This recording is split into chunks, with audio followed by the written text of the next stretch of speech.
And thank you so much for taking your time. Marianne Williamson doesn't need much of an introduction. We just watched her run for president. And thank you for being here to help guide all of us together into this meditation. Thank you, Brandy, and thank you for having me for this very important conversation. When an idea is shared, it grows stronger. And there is so much shared fear right now that these conversations where we try to find that which lies beyond fear is so important, and I'm honored to be part of it. When we meditate, our brains literally emit different brain waves. There is an energy that is assaulting all of us with all of the news about the virus and various ways that we're experiencing systems breakdown, really. Degenerative and devolutionary trends happening in our politics, in our ecosystem, etc. But from a spiritual perspective, there is something beyond all that. Mm-hmm. And it is a changeless power that is within us. In both the Jewish religions and in the Christian religion, there is the concept of the small, still voice within. The idea that is found in all the great religious systems that through prayer, through meditation, through whatever our spiritual practice, there's a place in the heart that is not just metaphorical, a place in consciousness that is not just symbolic. And if we join together in that energy, then it works in its way, the same way joining together in all this fearful energy does. And they're both viral, by the way. There are viruses in consciousness, just like there's a virus in the body. And fear has a viral effect, but so does love. And we're seeing that as well. We're seeing all the love and all the medical personnel, the doctors, the nurses, the delivery people. There are so many people who are working so hard to extend the love. You know, there's a saying that every problem comes bearing its own solution. And what is the solution to this? The solution is exactly what we're already seeing. And that is the love and the goodness and the dignity and the decency that is being expressed by so many people. But we need to collectivize that now. Our human race, our precious yet fragile and ultimately vulnerable species, has been on a bit of a suicide march. We have been, and I think conscious people know that.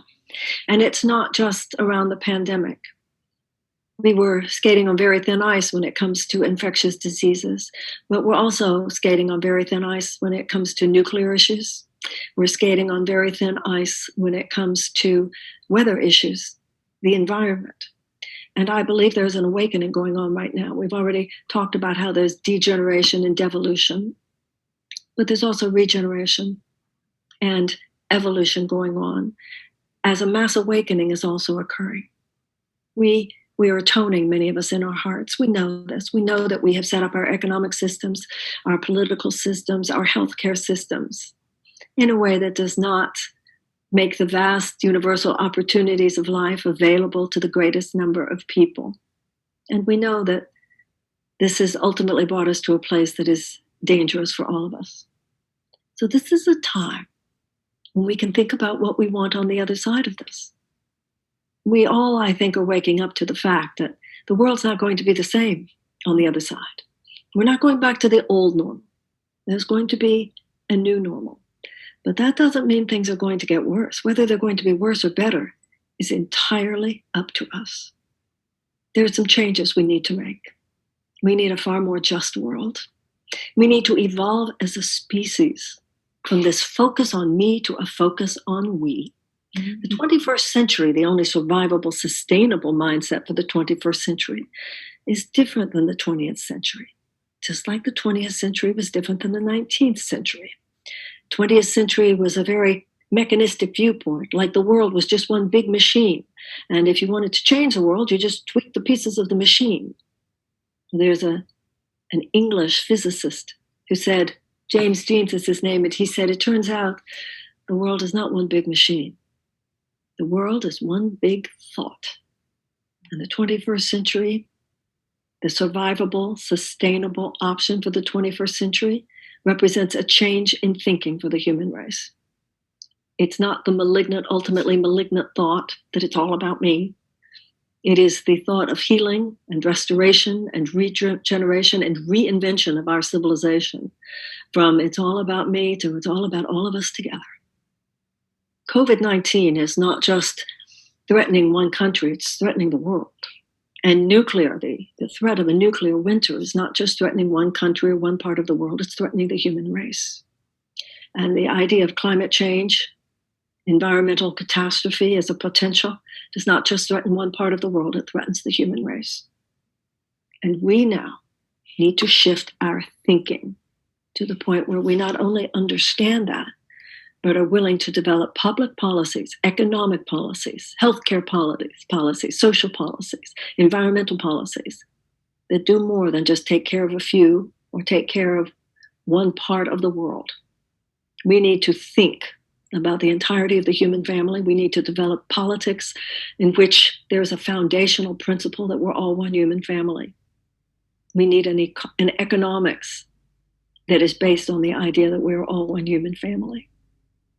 It's revolutionary, evolutionary, and the only survivable way to go in the 21st century. Some people say that's kind of naive. I believe that what's naive is to think we'll even survive another 100 years unless we do that. You know, Einstein said that we would not solve the problems of the world from the level of thinking that we were at when we created them. There's another kind of thinking. And nothing takes us there more profoundly than meditation. Even 5 minutes in the morning, you have a different nervous system. You wake up in the morning, you take a shower to get rid of yesterday's dirt from your body. You meditate in the morning to get rid of yesterday's stress from your mind. We're all being so assaulted by all the stress. We need the emotional discipline to say, okay, I'll give myself an hour, and then I'm going to get about the work of contributing with all the other millions of people around the world in the great co-creative effort by which we are giving birth to a new world, a new normal, a new humanity. And it will be brought forth by a great, great new wave of love. Thank you so much, Brandy, for letting me participate and be part of this conversation. It's a real honor. Thank you. Thank you, Marianne.